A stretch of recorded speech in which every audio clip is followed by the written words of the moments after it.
আমি সচিব পদে দাঁড়াবো না যদি কুটুম্ব সচিব হয়, কিন্তু শর্ত হচ্ছে যে উনি পরবর্তীকালে ওনার ছেলেকে ছেড়ে দিতে পারবেন না।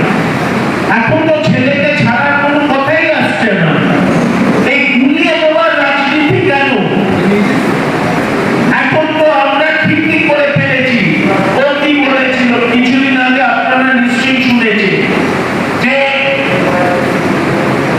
ওই দিক থেকে তো সচিব ডিসাইড করে ফেলেছে, আমরা তো এখন ক্যান্ডিডেট ডিসাইড করিনি।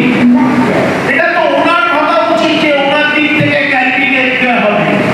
আমরা তো অলরেডি বলে আছি আগে থেকে যে আমরা আছি হয়ে যাবে। এখন নানা রকম কথা বলে খালি মেম্বারদেরকে বিভ্রান্ত করার চেষ্টা হচ্ছে, এটা একদম বাঞ্ছনীয় নয় মোহন বাগানের